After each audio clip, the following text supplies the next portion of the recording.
Good morning family. তো আজকে একটা ছোট্ট ব্লগে আপনাদেরকে স্বাগত জানালাম। আজকে বিপদারিণী পুজো সবার বাড়িতে সবাই সবার মতোভাবে পালন করে। তো আমি আগে বাড়িতে গোপালের পুজো করব, তারপর যাব পুজো দেওয়াতে যেখানে পুজো করছি।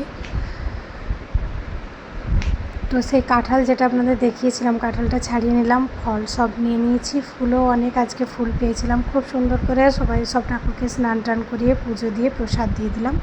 আগে ঘরের পুজো করলে মনে খুব শান্তি আসে। তো বাড়ির পুজো কমপ্লিট, রান্নাবান্না বাবার মতো করেছি। ছেলের কাল একটু পোলাও বানিয়েছিলাম, আছে আপনারা তো জানেন। এখানে ভাত, একটুখানি পোস্ত বানিয়েছি, পটল ভাজা, ডাল, আর বাবার জন্য বানিয়েছি কাঁকরোলের ভাজা। ব্যাস, এটাতে পোস্ত আছে আর কাঁকরোল ভাজাটা টেবিলে আছে। রান্না কমপ্লিট, এবার আমি পুজোও কমপ্লিট, স্নানও হয়ে গেছে, এবার তাড়াতাড়ি করে রেডি হয়ে নেব।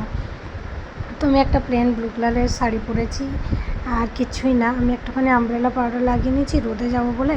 আর আমি লিপস্টিক লাগাতে খুব ভালোবাসি, আর এই ছোট্ট লিপস্টিকটা আমার এত ভালো লাগে না, এত সুন্দর কালার এটার, খুব ভালো লাগে এই লিপস্টিকটা। তো হালকা একটুখানি লিপস্টিক লাগিয়ে নিলাম, ব্যাস। একটা টিপ আর সিঁদুর পরবো, যেহেতু পাড়ার কাছে। তো এই যে আমি রেডি হয়ে গেছি, চুলটা এখনও খুলিনি, চুলটা পুরো ভিজে আছে। এবার চুলটাকে আঁচড়ে নেব, তাহলে আমি রেডি। তো আমার এই শাড়িটা কেমন লাগছে আর আমার লুকটা কেমন লাগছে অবশ্যই আপনারা কমেন্ট করবেন। আরে আমি ভুলেই গেছি আলতা পরতে, তাড়াতাড়ি করে আলতা পরে নিলাম। আমি প্রত্যেক বৃহস্পতিবারে পরি, আর আলতা পরতে আমি ভীষণ ভালোবাসি।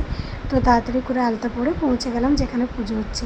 পুজোর ওখানে এত ভিড়, মানে ভিডিও করা যাবেই না। আমি গিয়ে দেখছি এত ভিড়, কিছু বলার নেই। তো যেমন তেমন করে একটুখানি ভিডিও করলাম, কারণ ভিতরে তো আর বলা যায় না সবাইকে আমি ভিডিও করব। তো পুজো টুজো কমপ্লিট করে এবার আমি বাড়ি ফিরছিলাম। বাড়ি ফিরে সবাইকে প্রসাদ দিয়ে সবার খাওয়া দাওয়ার পরে নিজে খেতে বসে গেছি। আমি 3